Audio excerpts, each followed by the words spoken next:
നമസ്കാരം. BMS doctor ചാറ്റിൻ്റെ ഏറ്റവും പുതിയ എപ്പിസോഡിലേക്ക് മാന്യപ്രേക്ഷകർക്ക് സ്വാഗതം. എന്നത്തെയും പോലെ വളരെ പ്രധാനപ്പെട്ട ഒരു വിഷയത്തെ ആസ്പദമാക്കി സംസാരിക്കാൻ ഇന്ന് നമ്മോടൊപ്പം ചേരുന്നു ബേബി മെമ്മോറിയൽ ഹോസ്പിറ്റലിലെ consultant gastroenterologist doctor Mathews Jayachoorakkan. Fatty liver എന്ന രോഗാവസ്ഥയെ അടിസ്ഥാനമാക്കിയാണ് ഇന്നത്തെ നമ്മുടെ ഷോ പോകുന്നത്. Welcome sir. Thank you sir. ലളിതമായി പറഞ്ഞാൽ എന്താണ് ഫാറ്റി ലിവർ രോഗം? Thank you. ടെക്നിക്കലി നമ്മൾ ഫാറ്റി ലിവർ എന്ന് പറഞ്ഞാൽ ലിവറിനകത്ത് 5% ഫാറ്റ് കൂടുതലുണ്ടെങ്കിൽ നമ്മൾ ഫാറ്റി ലിവർ എന്ന് പറയും. അതാണ് അതിൻ്റെ ഒരു ടെക്നിക്കൽ ഡെഫിനിഷൻ. ഈ ഫാറ്റ് എന്ന് പറഞ്ഞ് ഉദ്ദേശിച്ചത് ട്രൈഗ്ലിസറൈഡ്സ് ആണ്, കൊളസ്ട്രോൾ അല്ല.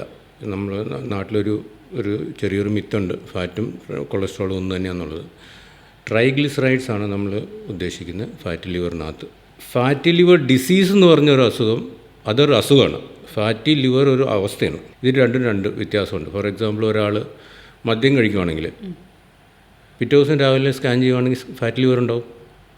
എന്തെങ്കിലും ഗുളിക കഴിക്കുവാണെങ്കിൽ അൾട്രാസൗണ്ട് ചെയ്യുമ്പോഴത്തേക്കും ഫാറ്റി ലിവർ ഉണ്ടാവും. അതൊരു അസുഖമല്ല. അപ്പം ഫാറ്റി ലിവർ അസുഖവും ഫാറ്റി ലിവർ ഒരു അവസ്ഥയും രണ്ടാണ്. ഇന്നത്തെ കാലത്ത് എത്രത്തോളം സാധാരണമാണ് ഫാറ്റി ലിവർ, അല്ലെങ്കിൽ ഏതൊരു ഘട്ടത്തിലാണ് ഇതൊരു രോഗമായി കൺസിഡർ ചെയ്യേണ്ടതും അതുപോലെ ചികിത്സ തേടേണ്ടതും? ഓക്കെ, ഈ ഫാറ്റി ലിവർ ഡിസീസ് എന്ന് പറഞ്ഞൊരു അവസ്ഥയിലോട്ട് പോകുന്നത്, നമ്മൾ ലിവറിനകത്ത് ഫാറ്റുണ്ട്. ആ ഫാറ്റ് പല പ്രാവശ്യം നമ്മൾ ടെസ്റ്റുകളിൽ സ്ഥിരീകരിക്കുകയാണെങ്കിലാണ് ഫാറ്റി ലിവർ ഡിസീസ് എന്ന് പറയുക. ഈ ഡിസീസ് എന്ന് പറഞ്ഞൊരവസ്ഥയെ ലിവറിനെ ബാധിക്കും. അതുമാത്രമല്ല, നമ്മുടെ ബാക്കി അവയവങ്ങളെയും ബാധിക്കുന്ന ഒരു കാർഡിയോ മെറ്റബോളിക് പ്രൊഫൈൽ എന്ന് പറയും. ബാക്കി അവയവങ്ങളെയും ബാധിക്കുന്ന ഒരു അവസ്ഥയിലാണ് നമ്മൾ ഈ ഫാറ്റി ലിവർ ഡിസീസ് എന്ന് പറയുക. അപ്പോൾ ഫാറ്റി ലിവർ ഡിസീസ് നമ്മുടെ നാട്ടിൽ വളരെ വ്യാപകമാണ്. ഫോർ എക്സാമ്പിൾ, തിരുവനന്തപുരത്ത് ഒരു സ്റ്റഡി 2013-14 കാലഘട്ടത്തിൽ ചെയ്തൊരു സ്റ്റഡി ഉണ്ടായിരുന്നു. അതിനകത്ത് അർബൻ ഹൗസ് ഹോൾഡ്സ് തന്നെ ഒരു 50-55% ആൾക്കാർക്ക് ഫാറ്റി ലിവർ ഡിസീസ് ഉണ്ട്. റൂറൽ ഹൗസ് ഹോൾഡ്സിൽ തന്നെ അതൊരു 45% ഫാറ്റി ലിവർ ഡിസീസ് ഉണ്ട്. അപ്പം കേരളത്തിൽ സ്പെസിഫിക്കലി നമ്മൾ നോക്കുകയാണെങ്കിൽ വളരെ വ്യാപകമായിട്ടുള്ളൊരു അസുഖമാണിത്. സ്ത്രീ പുരുഷ വ്യതിയാനമുണ്ടോ നിരക്കിൽ, രോഗനിരക്കിൽ? സ്ത്രീ പുരുഷ വ്യതിയാനം ഉണ്ട്. അത് കൃത്യമായിട്ടും പറയുവാണെങ്കിൽ പുരുഷന്മാരിലാണ് കുറച്ചുകൂടെ വ്യാപകമായിട്ട് കാണുന്നത്. അത് കേട്ടിട്ടുണ്ട്. മദ്യപാനം അങ്ങനെയുള്ള ഒരു വലിയ കാരണമാണ് ഫാറ്റി ലിവർ ഡിസീസസ് എന്ന് കേട്ടിട്ടുണ്ട്. അതുപോലെ ഭക്ഷണക്രമം, അമിതവണ്ണം, വ്യായാമക്കുറവ്, അങ്ങനെ പല കാരണങ്ങൾ നമ്മൾ കേട്ടിട്ടുണ്ട്. അപ്പോൾ പുരുഷന്മാരിൽ ഇത് കൂടാൻ കാരണം ഒരുപക്ഷെ ഈ മദ്യപാന ശീലം ഒരു ആവറേജ് എടുത്തു കഴിഞ്ഞാൽ കൂടുതൽ അവരിലാണെന്ന് വിശ്വസിക്കുന്നുണ്ട്. അപ്പോൾ അതുകൊണ്ടൊക്കെ ആവുമോ, അതോ സ്ത്രീ ശരീരഘടന കൊണ്ടാണോ? ഇതിനകത്ത് നമ്മൾ മനസ്സിലാക്കേണ്ട ഒരു കാര്യം എന്നാന്ന് പറഞ്ഞാൽ, ഫാറ്റി ലിവർ എന്ന് പറഞ്ഞൊരു അവസ്ഥയിലോട്ട് മാറണമെങ്കിൽ പല കാരണത്താലുണ്ടാകും. അപ്പം മദ്യം ഒരു കാരണമാണ്. ആൽക്കഹോൾ റിലേറ്റഡ് ഡിസീസ് തന്നെ ഫാറ്റി ലിവർ ഉണ്ടാക്കാം. ചില മരുന്നുകളുണ്ടാക്കാം. തൈറോയിഡിൻ്റെ അസുഖങ്ങളുണ്ടാക്കാം, ഫാറ്റി ലിവർ ഡിസീസ് ഉണ്ടാക്കാം. അപ്പം ഫാറ്റി ലിവർ ഇതെല്ലാം ഇല്ലാത്തൊരവസ്ഥയിലാണ് നമ്മൾ metabolic associated fatty liver disease എന്ന് പറയുക. മെറ്റബോളിക് അസോസിയേറ്റഡ് എന്ന് പറഞ്ഞാൽ ആൾ മദ്യം കഴിക്കാത്ത ആളായിരിക്കണം, വേറെ ഫാറ്റി ലിവറിലോട്ട് കോൺട്രിബ്യൂട്ട് ചെയ്യുന്ന മരുന്നുകളൊന്നും കഴിക്കാൻ പാടില്ല. അപ്പോൾ അങ്ങനത്തെ അവസ്ഥയിലാണ് നമ്മൾ മാഫിൾഡ് എന്ന് പറയുക, metabolic associated fatty liver disease എന്ന് പറയുക. ഈ മെറ്റബോളിക് അസോസിയേറ്റഡ് ഫാറ്റി ലിവർ ഡിസീസിനകത്ത് അവർക്ക് ഫാറ്റി ലിവർ ഉണ്ടാവും. അതുമാത്രമല്ല, ഒരു കാർഡിയോ മെറ്റബോളിക് പ്രൊഫൈൽ ഉണ്ടാവും. ആ കാർഡിയോ മെറ്റബോളിക് പ്രൊഫൈലിനകത്ത് ഫോർ എക്സാമ്പിൾ ആൾക്ക് തടി, BMI ബോഡി മാസ് ഇൻഡെക്സ് കൂടുതലാണ്, ഡയബറ്റീസ് ഉണ്ടാകാം, ട്രൈഗ്ലിസറൈഡ്സ് മോർ ദാൻ 150 ഉണ്ടാകാം, HDL ബൈ ഹൈപ്പർ ടെൻഷൻ. ഇതിനകത്ത് ഏതെങ്കിലും ഒരു അവസ്ഥ ഉണ്ടായിട്ട് അതിൻ്റെ കൂടെ ഫാറ്റി ലിവർ ഉണ്ടാകുമ്പോഴാണ് metabolic associated fatty liver disease എന്ന് പറയുക. അപ്പം ഇതിൻ്റെ ഒരു പ്രശ്നം എന്നാന്ന് പറഞ്ഞാൽ, ഇത് ലിവറിനെ ബാധിക്കുന്ന മാത്രമുള്ള ഒരു അസുഖമല്ല, നമ്മുടെ ബാക്കി അവയവങ്ങളെയും ബാധിക്കുന്ന ഒരു അസുഖമാണ്. Heart disease, kidney disease, diabetes, വേറെ അങ്ങനത്തെ കുറേ അസുഖങ്ങൾക്ക് ബാധിക്കുന്ന അസുഖങ്ങളുണ്ട്. ഇപ്പോൾ കോസായിട്ട് പറഞ്ഞാൽ നമ്മുടെ ശീലങ്ങളിൽ കൂടെയാണോ, പാരമ്പര്യമാണോ, അല്ലെങ്കിൽ ഇതുപോലത്തെ മദ്യപാനം പോലുള്ള ശീലങ്ങളാണോ മെയിൻ കാരണങ്ങളായിട്ട് നമുക്ക് പറയാൻ സാധിക്കുന്നത്? ഇതിനകത്ത് alcohol related fatty liver disease ഉണ്ടാകുന്നത് ആൽക്കഹോൾ കാരണമാണ്. അതിനെ നമ്മൾ വളരെ ലളിതമായിട്ട് പറയുന്നത് ഫാറ്റി ലിവർ ഡിസീസ് എന്നല്ല, ആൽക്കഹോളിക് ലിവർ ഡിസീസ് എന്നാണ്. മനസ്സിലായി? രണ്ടാമത് ആൽക്കഹോളിൻ്റെ കൂടെ ഈ കാർഡിയോ മെറ്റബോളിക് പ്രൊഫൈൽ ഉള്ള ആൾക്കാർക്ക് നമ്മൾ MET-ALD എന്ന് പറഞ്ഞാൽ metabolic and alcohol related liver ഡിസീസാണ്. എന്ന് പറഞ്ഞാൽ മാഫിൾഡും ഉണ്ടാകും അതിൻ്റെ കൂടെ ആൽക്കഹോളും കൂടെ ഉണ്ട്. അപ്പോൾ സിഗ്നിഫിക്കൻ്റ് ആൽക്കഹോൾ ഇൻടേക്ക് കഴിക്കുന്ന ആൾക്കാർക്ക് നല്ല തടിയുണ്ട്, ഡയബറ്റീസ് ഉണ്ട്, അവർക്ക് ഇത് രണ്ടും ഉണ്ടാകാം. പാരമ്പര്യം ഇതിനകത്ത് ഒരു കോൺട്രിബ്യൂട്ടർ ആണെന്ന് മാത്രമേ പറയാൻ പറ്റുള്ളൂ. ബട്ട് സിഗ്നിഫിക്കൻ്റ്ലി നമ്മൾ നോക്കുവാണെങ്കിൽ ഒബീസിറ്റിയാണ് ഇതിനകത്ത് ഏറ്റവും കൂടുതലുള്ള കോൺട്രിബ്യൂട്ടർ. ഫാറ്റി ലിവർ ഒരു അവസ്ഥയിലൂടെ കടന്നു പോകുമ്പോൾ ഏത് ഘട്ടത്തിലാണ് ശരീരം പുറമേ ലക്ഷണങ്ങൾ കാണിച്ചിരുന്ന അല്ലെങ്കിൽ ബുദ്ധിമുട്ടുകൾ ഉണ്ടാകുന്നത്? ഫാറ്റി ലിവർ ഡിസീസിന് ഒരു സിംറ്റംസും ഉണ്ടാവില്ല. സിംറ്റമാറ്റിക് ഫാറ്റി ലിവർ ഡിസീസ് എന്ന് പറഞ്ഞൊരു അവസ്ഥയില്ല. നമ്മളത് ടെസ്റ്റ് ചെയ്താൽ മാത്രമേ ഉള്ളൂ ഫാറ്റി ലിവർ ഉണ്ടോ ഇല്ലയോ എന്നുള്ളത് നമുക്ക് കണ്ടുപിടിക്കാൻ പറ്റുള്ളൂ.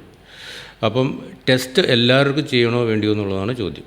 അതിനകത്തൊരു ഹൈ റിസ്ക് ഇൻഡിവിജ്വൽസ് ഉണ്ട്, ഫാറ്റ് ലിവർ ഉണ്ടാകാനുള്ള സാധ്യതകൾ ഉണ്ടാകുന്ന അസുഖങ്ങളുണ്ട്. ഫോർ എക്സാമ്പിൾ, ആൾക്ക് നല്ല ഒബീസിറ്റി ഉണ്ട്, ബോഡി മാസ് ഇൻഡെക്സ്. ഇപ്പോൾ ഒബീസിറ്റി നമ്മൾ നാട്ടിൽ പറയുവാണെങ്കിൽ body mass index more than 23. Body mass index എന്ന് പറഞ്ഞൊരു പാരാമീറ്റർ ഈ സയൻറ്റിഫിക് ലിറ്ററേച്ചറിൽ കൊണ്ടുവരാനുള്ള കാരണം എന്താണെന്ന് പറഞ്ഞാൽ, നമുക്ക് ഒരു ഹൈറ്റിനനുസരിച്ചിട്ടാണ് നമുക്ക് വെയിറ്റ് വേണ്ടത്. ഫോർ എക്സാമ്പിൾ, നല്ല ഹൈറ്റുള്ള ആൾ ഒരു 5 അടി 9 ഇഞ്ച് 10 ഇഞ്ച്, അയാൾക്കൊരു 10-75 കിലോ ഉണ്ടായാലും കുഴപ്പമൊന്നുമില്ല.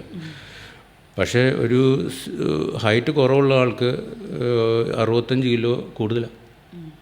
അതിനാണ് ബോഡി മാസ് ഇൻഡെക്സ് കൊണ്ടുവരുന്നത്. അപ്പോൾ ബോഡി മാസ് ഇൻഡെക്സ് ഈ ഏഷ്യൻസിന് നമ്മൾ ഡിഫൈൻ ചെയ്തിരിക്കുന്നത് 23 കൂടുതലാണ്. വെസ്റ്റേൺ സൊസൈറ്റിയിലാണ് അത് 25 എന്ന് പറയുന്നത്. ഏഷ്യൻ സൊസൈറ്റീസിൽ നമ്മൾ 23 കൂടുതലാണ് ബോഡി മാസ് ഇൻഡെക്സ് നമ്മൾ ഡിഫൈൻ ചെയ്തിരിക്കുന്നത്. അപ്പോൾ BMI കൂടുതലുള്ള ആൾക്കാർക്ക് ഡെഫിനറ്റായിട്ട് നമ്മൾ ഫാറ്റ് ലിവർ നോക്കിയിരിക്കണം. അതുപോലെ തന്നെ ഡയബറ്റീസ് ഉള്ളവർക്ക്, ഹൈപ്പർ ടെൻഷൻ ഉള്ളവർക്ക്, പിന്നെ ട്രൈഗ്ലിസറൈഡ്സ് കൂടുതലുള്ളവർക്ക്, പിന്നെ നമ്മൾ ആൾക്കാരെ ക്ലിനിക്കൽ എക്സാമിനേഷൻ ചെയ്യുമ്പോൾ അക്കാന്തോസിസ് ഉള്ളവർക്ക്, ഇവർക്കൊക്കെ നമ്മൾ ഈ ഫാറ്റ് ലിവർ ഉണ്ടോ ഇല്ലയോ നോക്കണം. അതുമാത്രമല്ല, Asian population, especially South Indian പോപ്പുലേഷനിൽ നമ്മളൊരു ലീൻ നാഷ് എന്ന് പറഞ്ഞൊരവസ്ഥ നമ്മൾ കാണാറുണ്ട്. വളരെ മെലിഞ്ഞ ആൾക്കാർക്ക് ഫാറ്റ് ലിവർ ഉണ്ട്. Lean NASH, non alcoholic fat liver disease, മദ്യമൊന്നും കഴിക്കാത്ത ആൾക്കാർക്ക് തന്നെ നമുക്ക് ഫാറ്റ് ലിവർ ഡിസീസ് ഉണ്ടാകാം. അത് ഒരു സംശയമായിട്ട് ചോദിക്കാനിരുന്നു തന്നെ, ഈ വളരെ മെലിഞ്ഞ ആൾക്കാർക്ക് ഫാറ്റ് ലിവർ, അതിൻ്റെ കാരണം എന്താ സാർ? അതിന് ഒരു പോസിബിൾ കാരണം എന്താണെന്ന് പറഞ്ഞാൽ, ഇവർക്കൊരു ഇൻസുലിൻ റെസിസ്റ്റൻസ് ജീനുണ്ട്. ആ ജീനിൻ്റെ ഒരു കോൺട്രിബ്യൂഷൻ ഒരു പക്ഷേ കുറച്ച് കൂടുതൽ തന്നെ ആയിരിക്കും. PNPLA ജീൻ എന്ന് പറയാം. അപ്പോൾ അങ്ങനത്തെ കുറച്ച് ജീൻസ് ഉണ്ട്. അതിൻ്റെ കോൺട്രിബ്യൂഷൻ കുറച്ച് കൂടുതലായിരിക്കും. ഈ ഇൻസുലിൻ റെസിസ്റ്റൻസ് ജീൻ സത്യം പറഞ്ഞാൽ ഒരു മനുഷ്യരിലൊരു ആവശ്യമുള്ള ഒരു ഇവല്യൂഷണറിലി ഇവോൾവ് ജീനാണ്, ആവശ്യമുള്ള ജീനാണ്. അത് നമ്മൾ ഇവല്യൂഷൻ എടുത്ത് നോക്കുവാണെങ്കിൽ ഒരു പീരിയോഡിക്കലി നമുക്ക് ഇതുപോലെ കണ്ടിന്യൂസ് ആയിട്ടുള്ളൊരു ഫുഡ് സപ്ലൈ ഉള്ള ഒരവസ്ഥ ഈ കഴിഞ്ഞ 10-100 കൊല്ലമായിട്ടേ ഉള്ളൂ. അതിന് മുമ്പ് there are periods of starvation. അപ്പം ഈ നമ്മുടെ പീരിയഡ്സ് ഓഫ് സ്റ്റാർവേഷൻസ് നമ്മുടെ ഹ്യൂമൻ എവല്യൂഷനകത്ത് വരുമ്പോഴത്തേക്കും ഹ്യൂമൻ ബോഡി തന്നെ ഇവോൾവ് ചെയ്ത ഒരു ജീനാണത്. അത് വൈറ്റൽ ഓർഗൻസിന് ഗ്ലൂക്കോസ് സപ്ലൈ ചെയ്യാൻ വേണ്ടിയുള്ള ഒരു ജീനാണത്. പക്ഷേ നമ്മൾ റെഗുലറായിട്ടുള്ളൊരു ഫുഡ് സപ്ലൈ നമുക്ക് ഫുഡ് കിട്ടാൻ തുടങ്ങിയപ്പം എന്താ സംഭവിക്കുന്നതെന്ന് പറഞ്ഞാൽ, ഈ ബോഡിയിലുള്ള അഡിപ്പോസ് ടിഷ്യൂ, ഫാറ്റ് ടിഷ്യൂ, കൊഴുപ്പിനകത്ത് ഫാറ്റ് ഇങ്ങനെ അടിഞ്ഞു കിടന്ന് ഈ ജീൻ്റെ ആക്ടിവിറ്റി നമുക്ക് സപ്രസ് ചെയ്യാത്ത അവസ്ഥയിൽ എന്താ സംഭവിക്കുന്നത്, നമുക്ക് ഒബീസിറ്റി കൂടും, ഇൻസുലിൻ റെസിസ്റ്റൻസ് കൂടും, ലിവറിനകത്തിരിക്കുന്ന കൊഴുപ്പ് കൂടും. അതാണ് ഫാറ്റ് ലിവർ ഡിസീസ്. ഇപ്പോൾ സാറ് BMI അല്ലെ ഓവർ വെയ്റ്റ് ഉള്ളവർ, അതുപോലെ പ്രമേഹ രോഗികൾ, മറ്റ് പാരാമീറ്റേഴ്സ് എന്തൊക്കെയാണ് ഈ പരിശോധന നടത്തിയിരിക്കേണ്ട ആളുകൾ? നമ്മളിപ്പോൾ for example cholesterol, lipid profile നമ്മൾ ബ്ലഡ് ടെസ്റ്റ് ചെയ്യുമ്പോഴത്തേക്കും അതിനകത്ത് triglycerides 150 കൂടുതലുള്ളവർ, HDL cholesterol less than 39 അങ്ങനെയുള്ളവർ, BP ഉള്ളവർ, പൊതുവേ നമ്മൾ സ്മോക്കേഴ്സിനോട് നമ്മൾ പറയാറുണ്ട് നമ്മൾ ഫാറ്റ് ലിവർ ഡിസീസ് ഉണ്ടെന്ന് നോക്കിയിരിക്കുന്ന നല്ലതാണ്. പ്രധാനമായിട്ടും ഏതൊക്കെ പരിശോധനാ രീതികളാണ് സാർ ഈ ഒരു രോഗത്തെ നിർണ്ണയിക്കുന്നതിനായിട്ട് ഉപയോഗിക്കുന്നത്? വളരെ സിമ്പിളായിട്ടുള്ളൊരു screening test fat liver disease ഉണ്ടോ ഇല്ലെന്ന് നോക്കുന്നത് അൾട്രാസൗണ്ടാണ്. അൾട്രാസൗണ്ട് ചെയ്യുവാണെങ്കിൽ നമുക്ക് ഒരു സൂചന കിട്ടും ഫാറ്റി ലിവർ ഉണ്ടെന്നുള്ളത്. ഓഫ് കോഴ്സ് അൾട്രാസൗണ്ട് നമ്മൾ മദ്യം കഴിക്കുന്ന ആളാണെങ്കിൽ മദ്യം കഴിക്കാത്ത സമയത്തായിരിക്കണം ചെക്ക് ചെയ്യേണ്ടത്. തൈറോയ്ഡ് ഡിസോർഡേഴ്സൊക്കെ ഉള്ള ആൾക്കാരാണെങ്കിൽ തൈറോയ്ഡ് ഡിസോർഡേഴ്സൊക്കെ കൺട്രോൾ ചെയ്ത സമയത്താണ് നമ്മൾ ചെക്ക് ചെയ്യേണ്ടത്. അപ്പോൾ അങ്ങനെയുള്ളവരാണ് നമ്മൾ വളരെ ലളിതമായിട്ട് സ്ക്രീൻ ചെയ്യുന്നത് ഒരു അൾട്രാസൗണ്ട് വെച്ചിട്ടാണ്. അതുപോലെ LFT രക്തപരിശോധനകൾ, ഫൈബ്രോ സ്കാൻസോ സാർ? എക്സാക്ട്ലി. ഫാറ്റി ലിവർ ഡിസീസിനകത്ത് 3 ഘട്ടങ്ങളുണ്ട്. Fatty liver, simple fatty liver, simple steatosis എന്ന് പറയും. രണ്ടാമത് സ്റ്റിയറ്റോസിസ് വിത്ത് ഇൻഫ്ലമേഷൻ, നാഷ് എന്ന് പറയും. മൂന്നാമത് നാഷ് വിത്ത് ഫൈബ്രോസിസ് ആണ്. ഈ 3 ഭാഗങ്ങളാണ്. ഇതിനകത്ത് അൾട്രാസൗണ്ട് കണ്ടുപിടിക്കുന്നത് പേഷ്യൻറ്റിന് സ്റ്റിയറ്റോസിസ്, ഫാറ്റ് ഉണ്ടോ ഇല്ലയോ എന്നുള്ളത് മാത്രമേ ഉള്ളൂ. അതിൻ്റെ അടുത്ത ഘട്ടമാണ് അതിനകത്ത് ഇൻഫ്ലമേഷൻ ഉണ്ടോ, നീർക്കെട്ടുണ്ടോ ഇല്ലയോ നോക്കുന്നത്. അതിനകത്താണ് LFTക്കകത്ത് അബ്നോർമാലിറ്റി കാണുന്നത്. LFTക്കകത്ത് അതിനകത്ത് ALT കൂടുതലിരിക്കും. നമ്മൾ കാണുന്നത് usually around more than 2 times the upper limit of നോർമലാണ് നമ്മൾ എടുക്കാറുള്ളത്. പിന്നെയാണ് ഫൈബ്രോസിസ് നമ്മൾ ചെക്ക് ചെയ്യാൻ പറ്റുന്ന കുറച്ച് മെത്തേഡ്സ് ഉണ്ട്. ഈ മെത്തേഡ്സ് ഒന്ന് ബ്ലഡ് ടെസ്റ്റ് വഴി തന്നെ നമുക്കൊരു ഫൈബ്രോസിസ് കാൽക്കുലേറ്റ് ചെയ്യാം. അത് നമുക്ക് വളരെ സിമ്പിളായിട്ട് FIB-4 സ്കോറിംഗ് സിസ്റ്റം നമുക്ക് ഗൂഗിളിലൊക്കെ അടിച്ചു കൊടുക്കുകയാണെങ്കിൽ അതിനകത്ത് കുറച്ച് പാരാമീറ്റേഴ്സ് നമ്മൾ എൻട്രി ചെയ്യുവാണെങ്കിൽ നമുക്ക് സ്കോർ ചെയ്യാം. FIB-4 ആപ്രി സ്കോർ എന്ന് പറഞ്ഞ സ്കോറുണ്ട്. പിന്നെ നമുക്ക് ചെയ്യാൻ പറ്റുന്നത് ഫൈബ്രോ സ്കാൻ ചെയ്യുവാണെങ്കിൽ നമുക്ക് ഫൈബ്രോ സ്കാൻ, ഇപ്പോൾ അൾട്രാസൗണ്ട്, ഷിയർ വേവ്, എലാസ്റ്റോഗ്രഫി എന്നും വേറൊരു രീതിയും കൂടെ ഉണ്ട്. പക്ഷേ ഫൈബ്രോ സ്കാനാണ് നമ്മൾ പൊതുവെ ചെയ്യാറുള്ളത്. സാർ, അപ്പോൾ ഫാറ്റി ലിവർ ഒരു അപകടകരമായ അവസ്ഥയിലേക്ക് എത്തുന്ന സ്റ്റേജ്, അതുപോലെ ലിവർ സിറോസിസിൻ്റെ ഒരു ആരംഭമാണോ? എപ്പോഴാണ് ഇതൊരു ചികിത്സ തേടേണ്ട ലെവലിലെത്തുന്നത്? ഈ ഫാറ്റി ലിവർ നമ്മളൊരു സയൻറ്റിഫിക് ലിറ്ററേച്ചർ നോക്കുകയാണെങ്കിൽ മോർട്ടാലിറ്റി കൂട്ടുന്ന എപ്പോഴാണെന്നുള്ളതാണ്. മോർട്ടാലിറ്റി എന്ന് പറഞ്ഞാൽ മരണസംഖ്യ കൂട്ടുന്നത് എപ്പോഴാണെന്നുള്ളത്. മോർട്ടാലിറ്റി കൂട്ടുന്നത് ഫൈബ്രോസിസ് എന്ന് പറഞ്ഞൊരവസ്ഥ, എസ്പെഷ്യലി അഡ്വാൻസ്ഡ് ഫൈബ്രോസിസ് ഉണ്ടെങ്കിൽ നമ്മൾ ലിവർ റിലേറ്റഡ് മോർട്ടാലിറ്റി കൂട്ടും. ലിവർ റിലേറ്റഡ് എന്ന് പറഞ്ഞാൽ ലിവർ സംബന്ധമായിട്ടുള്ള അസുഖങ്ങൾ കാരണം വേഗം മരിക്കുന്ന അവസ്ഥയിലാണ് ലിവർ റിലേറ്റഡ് മോർട്ടാലിറ്റി എന്ന് പറയുക. അപ്പം ഫൈബ്രോ സ്കാൻ ചെയ്ത് കണ്ടുപിടിക്കാം.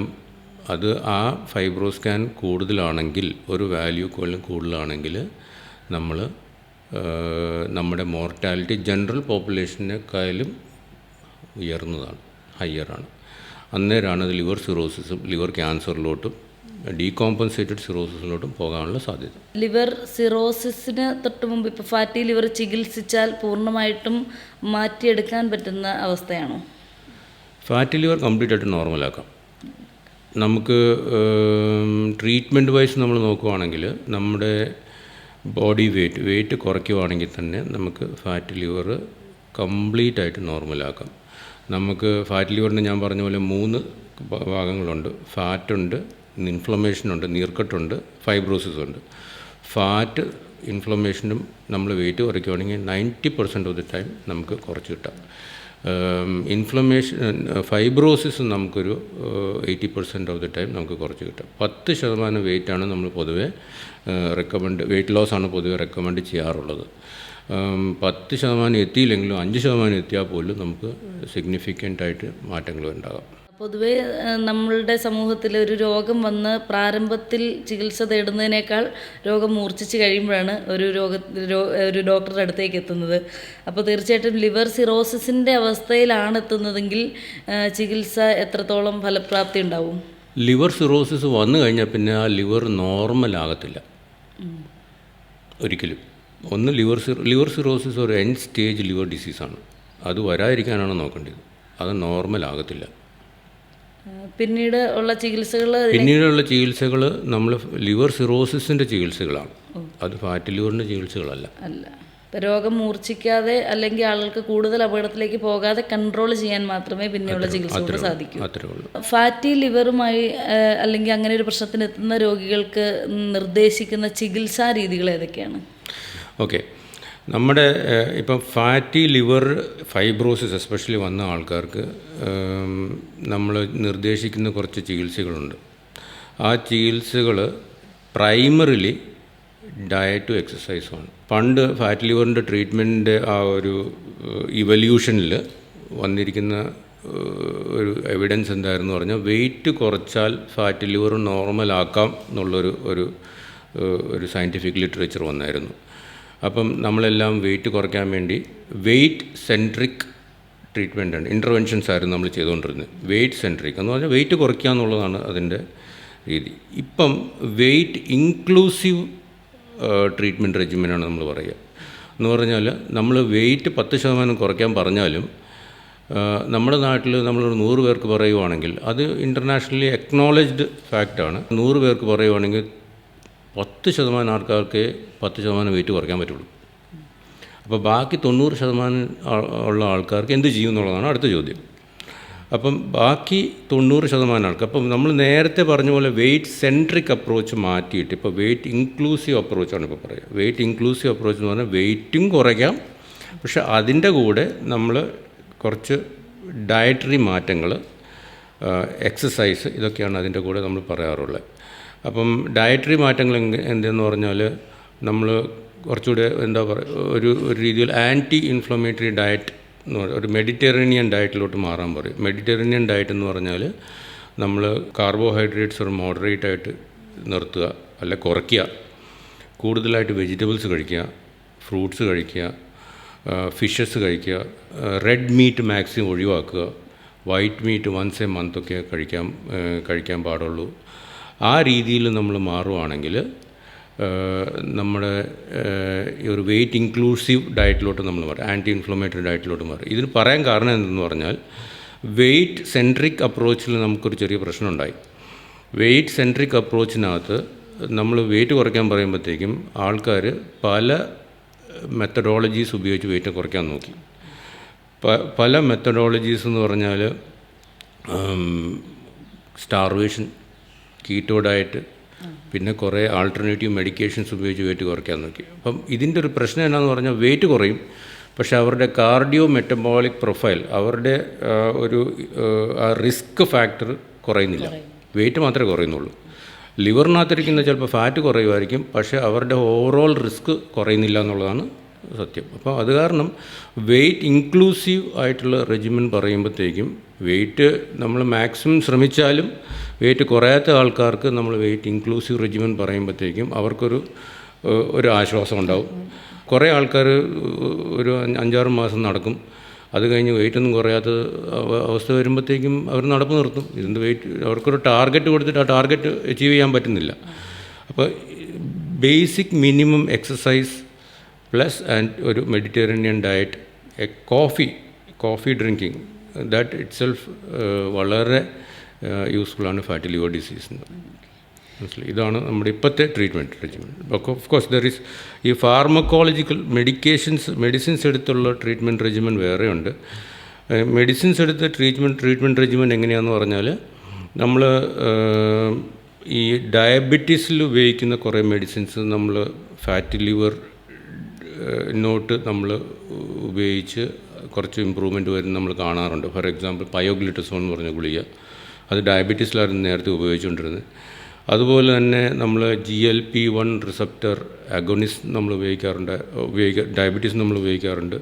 സിമാഗ്ലൂട്ടൈഡ്, ഇപ്പോൾ പുതിയ ഒരു മൊഞ്ചാരോ എന്ന് പറഞ്ഞൊരു മരുന്നിപ്പം വന്നിട്ടുണ്ട്, ടിർസെപ്പിറ്റൈഡ് എന്ന് പറഞ്ഞൊരു ഗുളിക. അപ്പോൾ ഇതൊക്കെ ഡയബറ്റീസിൽ ഉപയോഗിച്ചുകൊണ്ടിരുന്നതാണ്. പക്ഷേ അത് ഫാറ്റ് ലിവർ, വെയിറ്റ് കുറച്ച് ഫാറ്റ് ലിവറിനകത്തും നമ്മൾ സിഗ്നിഫിക്കൻ്റായിട്ട് ഉപയോഗിക്കാറുണ്ട്. ഫാറ്റ് ലിവർ പെർ സേക്ക് നമ്മൾ മെഡിക്കേഷൻസ് ഇപ്പോൾ അപ്രൂവ് ചെയ്ത് വരുന്നേ ഉള്ളൂ. അപ്പം ഇതിൽ പറയാനുള്ള ട്രീറ്റ്മെൻറ്റിൻ്റെ ഒരു സാരം എന്നാന്ന് പറഞ്ഞാൽ, ഇപ്പോൾ തൽക്കാലത്തേക്ക് നമുക്ക് വെയിറ്റും എക്സസൈസും അല്ലാതെ വേറെ ഒരു രീതിയിലും നമുക്ക് ട്രീറ്റ്മെൻറ്റ് നമ്മുടെ നാട്ടിൽ വ്യാപകമായിട്ട് ഉപയോഗിക്കാൻ പറ്റില്ല. അതാണ്. അപ്പോൾ കൂടുതൽ സാറിൻ്റെ ഒരു പേഴ്സണൽ ഒപ്പീനിയനിലും നമ്മുടെ ജീവിതശൈലി കൊണ്ടും ഭക്ഷണക്രമം കൊണ്ടും വ്യായാമം കൊണ്ടൊക്കെ മാറ്റാൻ പറ്റുമെങ്കിൽ മെഡിക്കേഷൻ ട്രീറ്റ്മെൻറ്റിനേക്കാൾ റെക്കമെൻഡബിൾ ഇപ്പം നമുക്കിപ്പോൾ ഉള്ളത് മെഡിക്കേഷൻസിനേക്കാളും കൂടുതൽ ലൈഫ് സ്റ്റൈൽ മോഡിഫിക്കേഷൻസാണ്. ഫാറ്റി ലിവർ ഡിസീസ് ഒരു ബിഹേവിയറൽ പ്രോബ്ലമാണ്. എന്ന് പറഞ്ഞാൽ നമ്മളൊരു ലൈഫ് എക്സ്പെക്റ്റൻസി ഒരു മനുഷ്യരിൽ എടുക്കുകയാണെങ്കിൽ, ഫോർ എക്സാമ്പിൾ ഒരു ഒരു 1940s എടുക്കുകയാണെങ്കിൽ നമ്മുടെ നാട്ടിൽ കേരളത്തിൽ തന്നെ life expectancy around 35 to 40 years ആയിരുന്നു. ഇപ്പോൾ ലൈഫ് എക്സ്പെക്റ്റൻസി 80 ആണ്, 75 to 80 ആണ്. അപ്പോൾ 35 to 40 years ലൈഫ് എക്സ്പെക്റ്റൻസി വരുന്നത് എങ്ങനെയാണെന്ന് പറഞ്ഞാൽ കുറേ പിള്ളേർ എസ്പെഷ്യലി ഇൻഫൻറ്റ് മോർട്ടാലിറ്റി ഭയങ്കര കൂടുതലായിരുന്നു, മെറ്റേർണൽ മോർട്ടാലിറ്റി കൂടുതലായിരുന്നു. ഇപ്പം നമ്മുടെ കേരളത്തിലെ ഇൻഫൻറ്റ് മോർട്ടാലിറ്റി മെറ്റേർണൽ മോർട്ടാലിറ്റിക്ക് സിംഗിൾ ഡിജിറ്റ്സില്ല, നമ്മൾ on par with the best westernised nations. അപ്പം നമ്മൾ ഒത്തിരി ആൾക്കാർ ഇപ്പം എബവ് ദി ഏജ് ഓഫ് 40 നമ്മൾ മാറുന്നുണ്ട്. അപ്പോൾ എബവ് ദി ഏജ് ഓഫ് 40 ഇപ്പം വരുമ്പോഴത്തേക്കും നമുക്ക് കുറേ ലൈഫ് സ്റ്റൈൽ ഡിസീസസ് നമ്മൾ കാണുന്നുണ്ട്. ലൈഫ് സ്റ്റൈൽ ഡിസീസസ് നമ്മൾ ഏറ്റവും കോമൺ ആയിട്ട് കാണുന്നത് ഇതുപോലെ മെറ്റബോളിക് ഡിസോർഡേഴ്സ്, ഒബീസിറ്റി, ഡയബറ്റീസ്, ഇതൊക്കെ മെറ്റബോളിക് ഡിസോർഡേഴ്സ് എന്ന് പറയും, ക്യാൻസേഴ്സ് പറയും. പിന്നെ ഡീജനറേറ്റീവ് ഡിസോർഡേഴ്സ് പറഞ്ഞാൽ അൾസൈമേഴ്സ് ഡിസീസ്, ഓസ്റ്റിയോആർത്രൈറ്റിസ്, ഇതൊക്കെ ഡീജനറേറ്റീവ് ഡിസോർഡേഴ്സാണ്. അപ്പം നമ്മൾ ഈ ഇതുപോലത്തെ ഒരു ലൈഫ് സ്റ്റൈൽ ഡിസീസസിന് നമ്മൾ അബവ് ദി ഏജ് ഓഫ് 40 നമ്മളിപ്പോൾ കാണാൻ തുടങ്ങിയിട്ടുണ്ട്. അപ്പോൾ ഈ കാണാൻ തുടങ്ങിയ ലൈഫ് സ്റ്റൈൽ ഡിസീസസ് അവരുടെ ലൈഫ് സ്റ്റൈൽ തുടങ്ങുന്ന എപ്പോഴാണ്? Between the age of 20 and 40. അത് 40 വയസ്സ് തുടങ്ങിയ അസുഖങ്ങളല്ല. ഈ 20 to 40 years ഓഫ് ഏജ് ഗ്രൂപ്പിൽ തുടങ്ങുന്ന ആ ലൈഫ് സ്റ്റൈൽ കാരണമാണ് ഈ 40 വയസ്സ് 50 വയസ്സ് കഴിഞ്ഞിട്ടുള്ള ആൾക്കാർക്ക് ഈ അസുഖങ്ങൾ വരുന്നത്. അപ്പോൾ life style modification should start early. മനസ്സിലായി? അത് 20-40 വയസ്സിൻ്റെ ഇടയ്ക്കുള്ള ആ കാലഘട്ടത്തിലാണ് ലൈഫ് സ്റ്റൈൽ മോഡിഫിക്കേഷൻ വരേണ്ടത്. അവിടെയാണ് അഡിക്ഷൻസ് കൂടുന്നത്. ആ സമയത്താണ് നമ്മൾ പുകവലിക്കാൻ തുടങ്ങുന്നത്, ആ സമയത്താണ് മദ്യം കഴിക്കാൻ തുടങ്ങുന്നത്. അപ്പോൾ അഡിക്ഷൻസ് ഉണ്ടാകുന്ന കാലഘട്ടത്തിൽ. അതുപോലെ തന്നെ നമ്മൾ അൾട്രാ പ്രോസസ്ഡ് ഫുഡ് കഴിക്കാറുണ്ട്. ഇപ്പം ആരോ ചോദിച്ചു നമുക്ക് കുഴിമന്തി കഴിക്കാൻ പറ്റുമോ എന്നുള്ളത്. ഇതെല്ലാം അൾട്രാ പ്രോസസ്ഡ് ഫുഡാണ്. ഈ അൾട്രാ പ്രോസസ്ഡ് ഫുഡ് നമ്മൾ 20 തൊട്ട് 40 വയസ്സ് വരെ കഴിക്കുന്ന ആ കാലഘട്ടത്തിലാണ് നമുക്ക് 40 വയസ്സിനേക്കാളും കൂടുതലുള്ള കാലഘട്ടത്തിലോട്ട് വരുന്ന ലൈഫ് സ്റ്റൈൽ ഡിസോർഡേഴ്സ് ഉണ്ടാകുക. സാർ ഇപ്പോൾ കുഴിമന്തിയുടെ കാര്യം പറഞ്ഞല്ലോ. ഇപ്പോൾ കുഴിമന്തി, അൽഫാം, അങ്ങനത്തെ ഉള്ള ഒരു ഭക്ഷണത്തിൻ്റെ ഒരു തരംഗം തന്നെ വിപണിയിൽ സൃഷ്ടിച്ചുകൊണ്ടിരിക്കുന്ന ഒരു സമയമാണ് നമ്മുടെ ഒരു ഹോട്ടൽ ഇൻഡസ്ട്രി തന്നെ. അപ്പോൾ അത് ബിരിയാണി അങ്ങനെയുള്ള ഫുഡ് ആളുകൾക്ക് പൊതുവേ ഇഷ്ടമാണ്. അപ്പോൾ അത് പൂർണ്ണമായിട്ട് ഒഴിവാക്കാനാണോ അതോ കൺട്രോൾഡ് ആയിട്ട് കഴിക്കാനാണോ റെക്കമെൻഡ് ചെയ്യുന്നത്? അല്ല, ഈ ultra processed food once in a while കഴിക്കുന്നതിന് കുഴപ്പമില്ല. എല്ലാ ദിവസവും ആഴ്ചയിൽ 4 ദിവസമൊക്കെ കഴിക്കുന്നതിന് ഒരർത്ഥവുമില്ല. ബിക്കോസ് അതുകൊണ്ടാണ് നമ്മുടെ ഈ ബേക്കറി ഐറ്റംസ്, പിന്നെ ഫ്രൈഡ് ചിക്കൻസ്, ഇതെല്ലാം ഒരു അൾട്രാ പ്രോസസ് ഫുഡ്സാണ്. Ultra process food, trans fat, ഇതെല്ലാമാണ് നമ്മുടെ ദേഹത്ത് ചേഞ്ചസ് വരുത്തുന്നതും ആ ചേഞ്ചസ് നമ്മുടെ ഈ ഫ്യൂച്ചറിലോട്ട് നമുക്ക് അസുഖങ്ങൾ ഉണ്ടാകാനുള്ള സാധ്യത കൂടുതൽ. പക്ഷേ നമ്മുടെ നാട്ടിൽ ഫോർ എക്സാമ്പിൾ മാർക്കറ്റ് എടുത്ത് നോക്കുകയാണെങ്കിൽ ഇതുപോലെ അൾട്രാ പ്രോസസ്ഡ് ഫുഡിനെ വിപണിയിൽ കൊണ്ടുവരുന്ന മാർക്കറ്റാണ് കൂടുതൽ. അവരുടെ മാർക്കറ്റ് വാല്യൂ ആണ് കൂടുതൽ. ഒരാൾ വീട്ടിൽ വെജിറ്റബിൾസ് കൊണ്ട് തരുന്ന ഒരു ആപ്പ് ഉണ്ടാക്കുവാണെങ്കിൽ ആരെങ്കിലും അത് സ്വീകരിക്കുമോ? ഇല്ല. പക്ഷേ സ്വിഗ്ഗി, സൊമാറ്റോ അങ്ങനത്തെ സാധനങ്ങളൊക്കെയാണ് ഇതിനകത്ത് കൂടുതലായിട്ട്. അപ്പം നമ്മുടെ കാലഘട്ടത്തിൽ നമ്മൾ നോക്കേണ്ടത് നമ്മൾ ഇങ്ങനത്തെ അൾട്രാ പ്രോസസ് ഫുഡ് മാക്സിമം ഒഴിവാക്കുക. വൺസ് ഇൻ എ വൈൽ നമ്മൾ കഴിക്കുന്നതിന് കുഴപ്പമില്ല, പക്ഷേ റുട്ടീനായിട്ട് അൾട്രാ പ്രോസസ് ഫുഡ് കഴിക്കാതിരിക്കാൻ നോക്കുക. വൺസ് ഇൻ എ വൈൽ എന്ന് പറയുമ്പോൾ അതിൻ്റെ ഒരു ഗ്യാപ്പ് അല്ല, നമുക്ക് അങ്ങനെ ഒരു സയൻറ്റിഫിക് ലിറ്ററേച്ചർ ഇല്ല. ഇത്ര ദിവസത്തിനുള്ളിൽ നമ്മൾ ഒരു പ്രാവശ്യം കഴിക്കാമെന്നുള്ളതൊന്നുമില്ല. പക്ഷേ മാക്സിമം ഒഴിവാക്കാൻ നോക്കുക എന്നുള്ളത് മാത്രമേ ഉള്ളൂ. ചിട്ടയായ എക്സർസൈസും ജീവിത രീതികൾക്കും ഇടയിലൊരു ബ്രേക്കായിട്ട് വേണമെങ്കിൽ നമുക്ക് പ്രിഫർ ചെയ്യാം. ഫാറ്റി ലിവറിനെ കുറിച്ച് ഏകദേശം ഒരു ധാരണ കിട്ടി. കാരണം ഇത് കൂടുതലും മെഡിക്കേഷൻസ് വെച്ചിട്ട് പോകുന്ന ഒരു സംഭവമല്ല, നമ്മുടെ ജീവിതശൈലിയാണ് മാറ്റേണ്ടത്. അപ്പോൾ സാധാരണ ജനങ്ങൾക്ക് ഈ ഒരു അസുഖം അല്ലെങ്കിൽ അസുഖത്തിലേക്ക് എത്താതെ തടയാനായിട്ട് സാറിന് കൊടുക്കാവുന്ന ഒരു സന്ദേശം കൂടി പറഞ്ഞ് നമുക്ക് അവസാനിപ്പിക്കാം. നമ്മൾ ഫാറ്റി ലിവർ ഒരു ബിഹേവിയറൽ ഡിസോർഡറാണ്, ബിഹേവിയറൽ അസുഖമാണത്.